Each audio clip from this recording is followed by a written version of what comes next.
okay, so when you were growing up, like, were you guys both into fitness? Like, or did this kind of happen over? I'll let her tell her story and then I'll tell my story. I think it's great because I think we both come from different backgrounds kind of. Yeah. So I grew up, I grew up small town where I didn't know anything about fitness, like literally zilch. I did some sports growing up, like volleyball and track or whatever. But outside of that, no, I was drinking like freaking 3 Dr. Peppers a day, milk, fast food, like literally did not know how to take care of myself. And my sweet, sweet mom and dad love them to death. Love Brenda. Love Brenda. Shout out Brenda. Love Brenda. Call me. But it's like, I just don't think there was enough information out there at the time in a small town to even know how to live or be healthy. And so from there, college was all about partying, going crazy for me. I'm a party girl at heart, like I still love it. But it's all about balance now is what I figured out. And it wasn't until I married Andrew, he owned a barbell gym and he really taught me strength training and the importance of nutrition and fueling your body. And then from there, it just clicked. And the last 3 years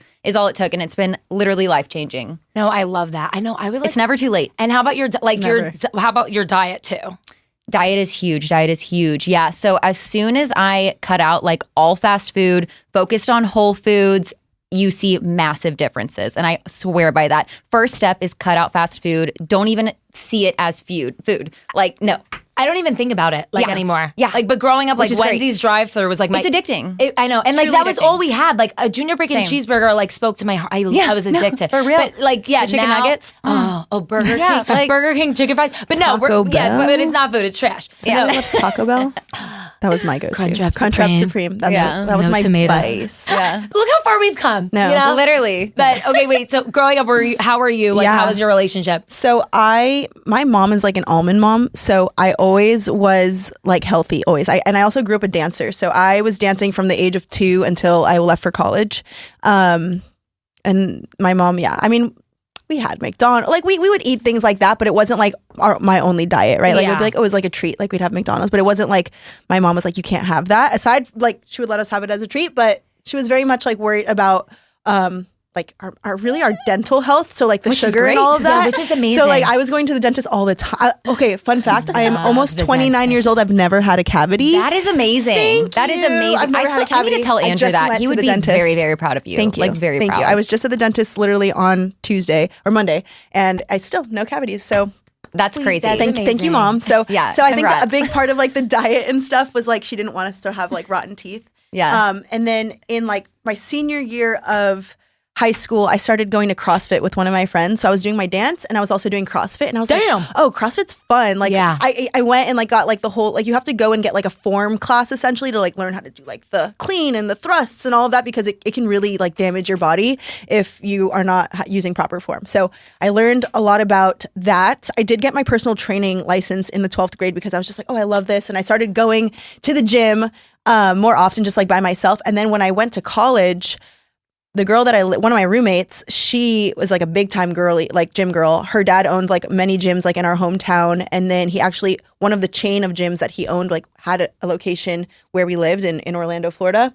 And so living with her, she started actually prepping for like bikini competitions and stuff. So I would just like go to the gym with her and do like her, bodybuilding workouts. And she was doing a lot with diet, but like her deficit diet to like really like lean out and become like a bikini competitor. So I would do like a version of her diet, but I would not go as extreme as her. Yeah. I was just learning, like I was like, okay, for your metabolism, you need to eat every 2 hours, right? So she was eating every 2 hours. I was eating every 2 hours. She was going crazy. Like she would eat egg whites without like, and grapefruit and then like, chicken and rice, no salt, like unsalted peanut butter, things like couldn't that. do that. So like I couldn't do that either. It was boring. She was miserable. Like she was always just like hungry and like sleepy because, but she fucking looked great. And she won. Like she won her competition, which was cool, but the fasted cardio in the morning. So I always had like a version of fitness. Like even in my first 2 years of college, like we would still go out and get fucked up, but like we were drinking vodka water, bringing Mio and putting the Not Mio Four in the Locos water. like me. No, Not Pinnacle like, Whip. we were so careful about like because we're like we don't want to. When you're the hangovers don't hit really when you're 21, right? Like they start hitting when you're like 23, 24. And yeah, I guess so I transferred. I was at a school in Orlando. I transferred to Baylor out in Waco, Texas. Waco, Texas and Orlando, Florida.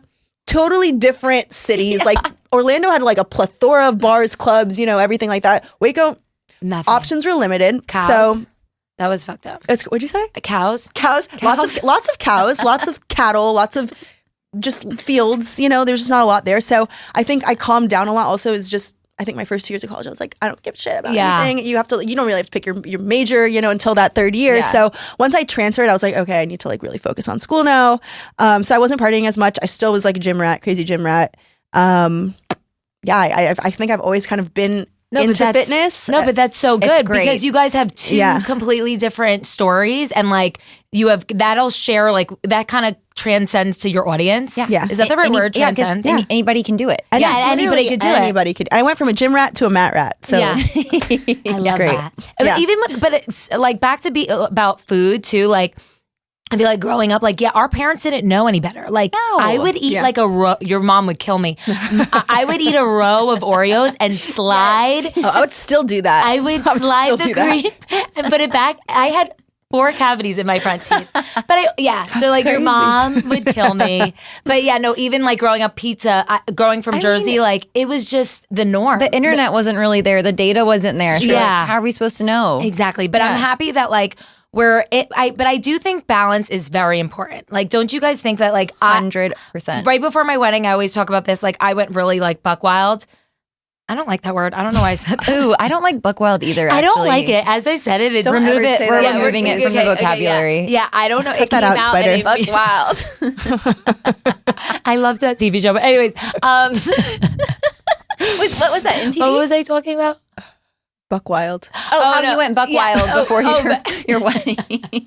I ate like so clean, working out like crazy, and didn't drink or anything. And I felt so good. But I need for my soul some fun. That's the only way it's sustainable, honestly. And like some people really making it a lifestyle is having a little bit of both. Yeah. And I feel like I'm genuinely the happiest. Yes. Like I'm going to Cabo. I didn't drink besides like one day in June, 2, 3 days in June. But at your lunch party, they were giving out free Aperol spritzes. I can't say no to a free Aperol. I love a spritz. I love a good spritz. Specifically by the pool or on the beach. Oh, such a good specifically St. Bart's, a little spritz. Yeah. Ooh. There's never a better version of me than that, I'll tell you. So besides the 4 or 5 days in June, I haven't drank. Love. But I'm like excited to go in Cabo. I just feel like a good 80-20 is good. Yes. But recently I've been doing 20 bad and 80 good. It ebbs and flows, you know. Sometimes it's 80% good, 20% bad. Sometimes it's 20% good. It's okay. Yeah. Thank you. Yeah. Well, okay, guys, I'm so glad that you guys found each other. I'm so glad we found you. No, I'm obsessed with you guys.